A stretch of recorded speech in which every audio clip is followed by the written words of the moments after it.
Olá, tudo bem? Sejam bem-vindos a mais um vídeo aqui do canal. Hoje nós vamos falar sobre por que ler Santo Agostinho. E antes de começar o vídeo, eu queria agradecer as pessoas pelas orações todas, porque nas últimas semanas, né, então eu tive ausente porque a minha esposa passou por uma cirurgia de emergência, ela teve uma hemorragia, eu tive que correr com ela para o hospital.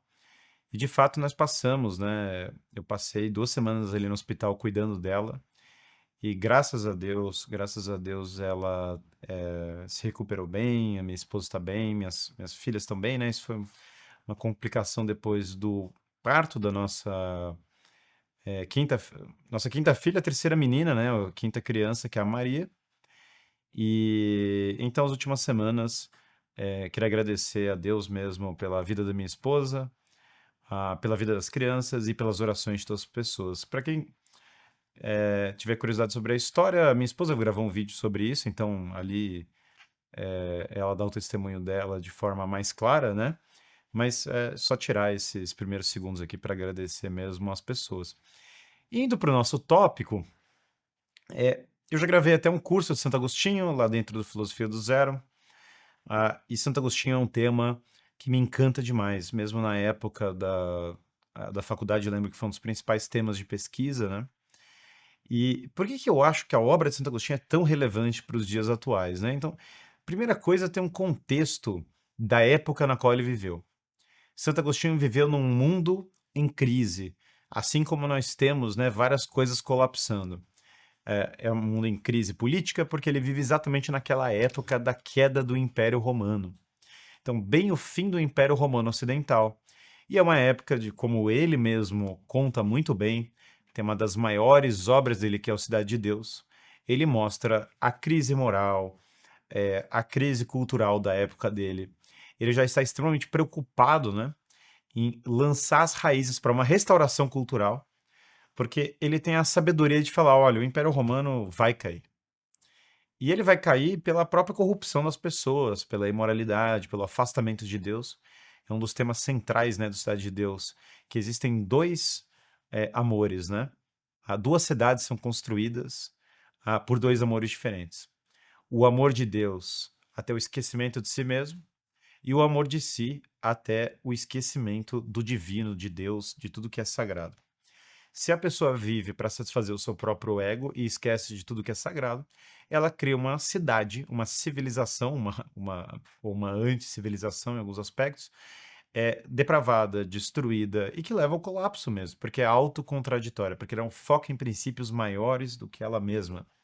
Se de outro lado ela esquece de si própria, esquece do próprio ego e foca no que é divino, no que é eterno, no que perdura ao longo dos anos, de fato ela constrói uma cidade que é próspera, no sentido mais profundo da palavra, porque gera koinonia, que é o termo grego para essa ideia de comunidade, de união de propósitos e valores, e as pessoas, num clima de caridade, conseguem começar a construir para a posterioridade. Você pensar numa mãe, né, que gera vida, ela, ela sacrifica para algo maior do que ela mesma. E do mesmo modo, toda vez que nós somos consumidos pela nossa vaidade, pelo nosso ego, nós vamos entrando num mundo de artificialismo, de imitação. Santo Agostinho foi muito influenciado pela filosofia de Platão, e ele tem uma profunda filosofia da linguagem que basicamente mostra como toda linguagem, para que ela não caia, né, na autorreferência, está num belíssimo livro dele chamado De Magistro. Aliás, ele foi professor de retórica antes da conversão dele, portanto é uma das melhores fontes, né, tanto para qualidade dos discursos, né? Vocês sabem que logo na época em que Santo Agostinho estava se convertendo, ele foi assistir os discursos de Santo Ambrósio, e a primeira coisa que interessava ele era a retórica. E aí ele ia lá para ouvir a retórica e acabou se encantando pelo conteúdo que tinha de fundo, né? Mas como mestre de retórica, ele é um mestre de argumentação. E a filosofia da linguagem dele, ela é fascinante porque ela mostra como a linguagem vai ser circular se ela não fizer referência à realidade, e ele vai apontando a importância de procurar o mestre interior, ou seja, da meditação para que a pessoa tire as máscaras dela, tire a parte da vaidade e procure no íntimo da alma dela, no mais íntimo da alma dela, ali está o fundamento da criação e o mestre interior. Então, a filosofia dele tem um grande convite ao realismo, sem dúvida, mas é um realismo que convida a pessoa a meditar, a recontar a sua própria biografia, tirando e desfazendo as mentiras, e aí isso já emenda no tema da confissão. Nós, hoje, né, temos uma sociedade com tanta crise psicológica, com tantas dificuldades psicológicas, e um dos maiores problemas é esse. Nós contamos mentiras sobre a nossa própria trajetória, e essas mentiras nos afastam do caminho da verdade. E aí, como nós vamos cometendo atos maus, nós nos afastamos, né, daquilo que é bom. Santo Agostinho fala que nossas orações não são atendidas, ou porque nós desejamos o mal, ou porque nós praticamos o mal, ou porque o que nós pedimos é mal, né? Quer dizer, no fundo, o problema todo, claro, passa pelo tema da confissão, que é se arrepender daquilo que de fato você fez de errado, olhar para a sua própria alma perante Deus, perante esse Deus que enxerga todas as coisas e falar: eu errei, essa foi a mentira existencial que eu contei, eu preciso retomar minha vida, eu preciso voltar para o rumo daquilo que é divino e eterno. Ele viveu por muitos anos uma vida de extremo hedonismo, uma vida totalmente afastada de tudo que é divino, e com a mãe rezando por ele. A mãe, a Santa Helena, Santa Mônica. Santa Helena foi a mãe de outra figura importante. Aliás, tema do nosso último vídeo, que assistam, quem não assistiu, que é sobre Constantino. Então, outra mãe importantíssima ali da época do Império Romano. Mas a mãe dele é Santa Mônica. Inclusive, pouquíssimo tempo que eu estive em Roma, fui na igreja de Santa Mônica. É uma coisa incrível o papel que a mãe teve, né? A mãe que teve por horas, dificuldades com o marido, que era bem estilo soldado romano, a mãe de origem berber. Essa cultura, claro, ele vem nessa cultura africana, que é do que hoje é a Líbia, Tunísia, aquela região toda, que é o que os romanos chamavam de África, que é essa cultura mais liberal, mais, entre aspas, tropical, comparado, né, a outras culturas. Então ele se deixou levar por uma vida bastante hedonista, bastante perdida. O pai dele, por vezes, era meio ausente, e a mãe rezava e perseverava na oração, e isso mudou a vida inteira dele. Então, ele passou pelo hedonismo, passou pelo esoterismo, passou por vários caminhos perdidos, né, na própria vida.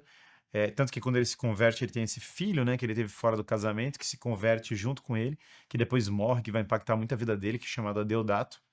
Então, quando você lê a vida de Santo Agostinho, uma das melhores obras para ler ele é começar pelas Confissões. Aliás, é a minha recomendação.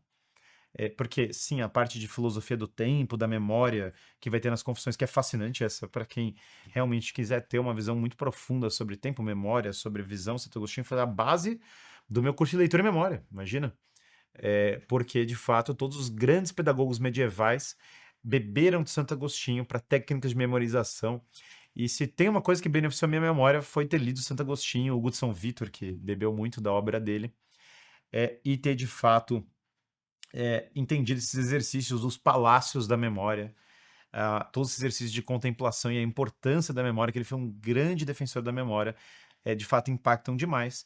Mas lendo as Confissões, você consegue olhar para sua própria vida, vendo a biografia dele, né, onde ele se arrependeu, e olhar para sua própria vida e encontrar um caminho de restauração de si mesmo, de se reencontrar o mestre interior, e reencontrando o mestre interior, encontrar quem você é.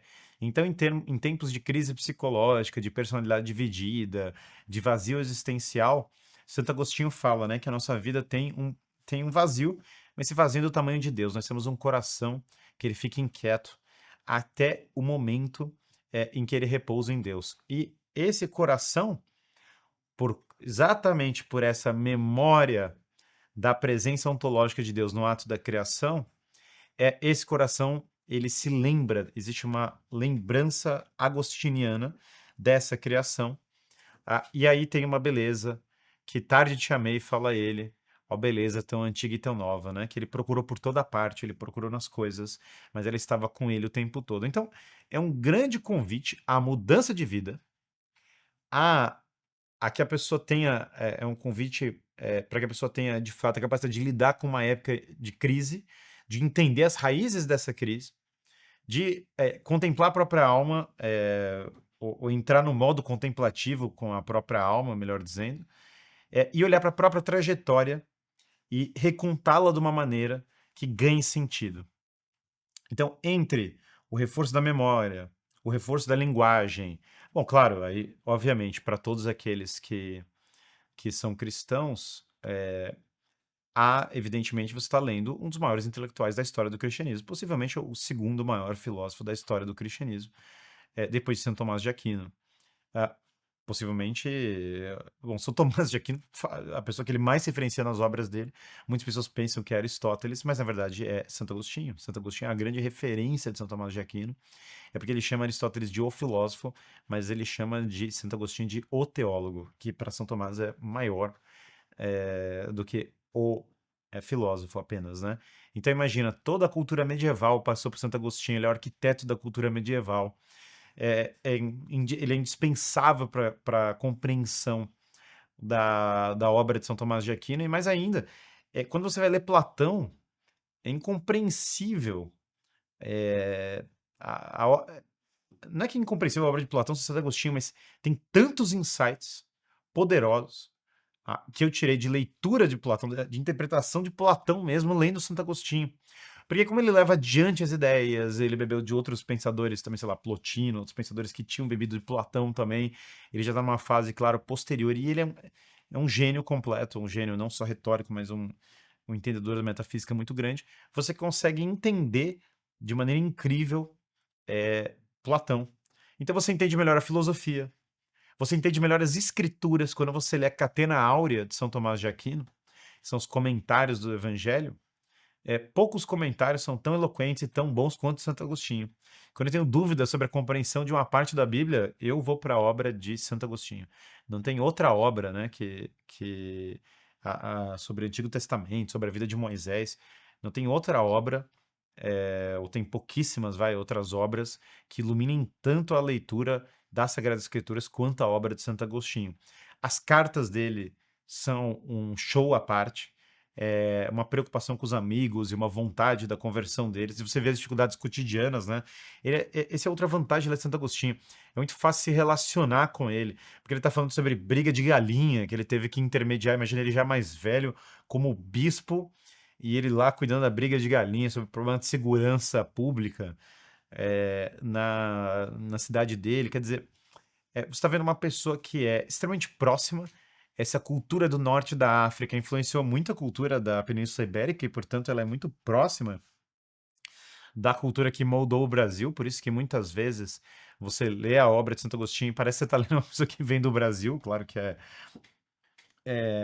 claro que, obviamente, né, há alguns saltos culturais, mas a cultura cartaginense africana influencia demais a Península Ibérica, e isso vem para o Brasil, isso traz toda uma vivência até de climas mais quentes. Então, é muito interessante porque há uma proximidade muito grande com um filósofo muito profundo, fazendo a ponte entre o mundo romano, o mundo grego e o cristianismo, ao mesmo tempo que a porta de entrada para a Idade Média. Então, a leitura da obra de Santo Agostinho, livros como De Trinitate, que é profundíssimo, livros como Contra Acadêmicos, que é uma refutação incrível do relativismo, um baita tema do mundo atual, tratar de relativismo, livros como De Liber Arbitrium, melhor defesa do livre-arbítrio, tantas pessoas se matando sobre o quanto as coisas são determinadas, o quanto as coisas são definidas, e tá lá uma aula em Santo Agostinho, De Magistro, citei já sobre linguagem, educação, é um baita tratado de educação, ele tem até livro sobre música, que é brilhante.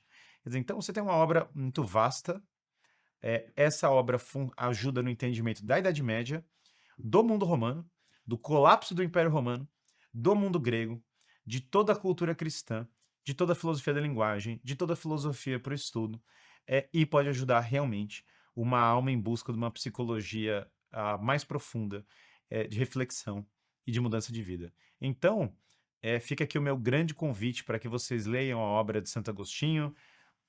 Nós temos várias aqui. Eu sou muito grato ao dia em que eu peguei a Cidade de Deus para ler. E até recomendo que as pessoas leiam antes obras como Contra Acadêmicos ou Daí imagina se você tem uma dificuldade de filosofia da linguagem que não é tão fácil, mas eu começaria sem dúvida pelo Confissões e pela parte biográfica do Confissões, que é o mais fácil de ser compreendido, né? Mas eu lembro muito quando eu li a Cidade de Deus e aquilo mudou minha vida, porque eu falei, agora eu entendi. Eu vivo numa cultura em colapso, mas é parte do plano da providência viver numa cultura em colapso. É um livro incrível, né? Outros dos meus favoritos, que é A Consolação da Filosofia do Boécio, bebeu demais Santo Agostinho. Então, de fato, essa reflexão sobre encontrar sentido em épocas de crise é uma das mais importantes. Então fica aqui o meu convite para que todos vocês leiam a obra de Santo Agostinho. E quem quiser saber mais, no Filosofia do Zero tem um baita material sobre Santo Agostinho. Então, não percam a chance de se inscrever. O link está aqui embaixo. Se inscrevam no canal também, ativem o sino das notificações. Deixem um like também no vídeo. E um grande abraço a todos. E novamente, obrigado a todos que rezaram pela minha esposa nas últimas semanas.